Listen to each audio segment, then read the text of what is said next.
నరేంద్ర మోదీ గారు నిన్న ఎన్ఎక్స్టీ అనే ఒక కార్యక్రమంలో మాట్లాడుతూ ఈ ఎల్పిజి విషయంలో ఎవరైతే భయోందోళన సృష్టిస్తున్నారో వాళ్ళని ఆగ్రహ జ్వాలలతో తిట్టిపోశారు.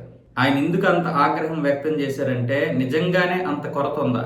మనకి కరోనా ఏ విధంగా అయితే ఒక సమస్యగా వచ్చిందో ఇప్పుడు కూడా ప్రపంచ దేశాలన్నీ కూడా అలాంటి సమస్యలతోనే ఉన్నాయి.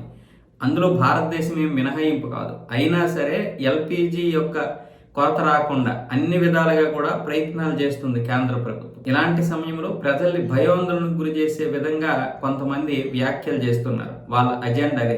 ఇందులో వాళ్ళు సక్సెస్ అవ్వచ్చు, కానీ అలాంటి వారిని విడిచిపెట్టొద్దు.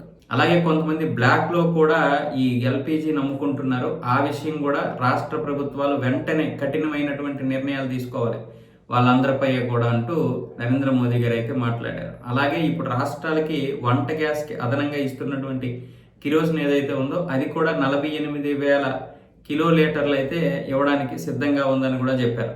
దాని గురించి ఇప్పుడు ప్రాసెస్ మొదలైంది.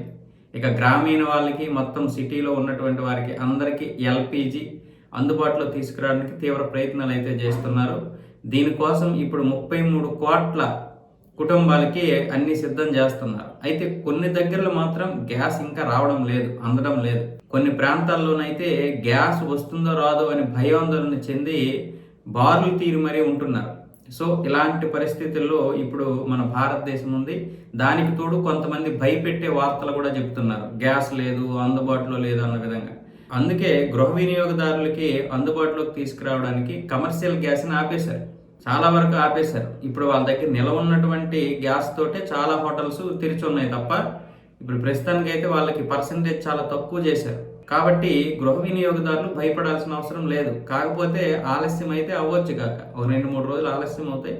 మీరు ఖచ్చితంగా అక్కడికి వెళ్ళి ఏజెంట్ల దగ్గరికి వెళ్ళి కొంచెం సామరస్యంగా అడిగే ప్రయత్నం అయితే చేయండి. గ్యాస్ లేకపోతే ఎలాంటి సమస్యలు వస్తాయో నాకు కూడా తెలుసు, మనందరికీ కూడా తెలుసు. కాబట్టి ఎందుకంటే పిల్లలు ఉంటారు బయట, అంటే విలేజ్ల్లో ఏదో ఒక విధంగా కట్టెలు పొయ్యి పెట్టుకోవచ్చు, కానీ సిటీల్లో ఉంటున్నటువంటి వారి పరిస్థితి ఎలా ఉంటుంది? పిల్లలు ఆకలితో ఉంటే ఎలా బాధ ఉంటుంది? మన మానసికంగా ఎంత కృంగిపోతామో మనకు తెలుసు. కాబట్టి గ్యాస్ అనేది మనకి నిత్య అవసరాల్లోనే ప్రప్రథమమైనటువంటిది. దీని మీద ఎవరు కూడా ప్యానిక్ అవ్వకుండా కొంచెం సామరస్యంగా పరిష్కరించుకోవడం చూసుకోండి. అలాగే ఏదైనా ఇండక్షన్ స్టవ్ ఏర్పాటు చేసుకోవడానికి కూడా ప్రయత్నాలు చేసుకుంటే మంచిది.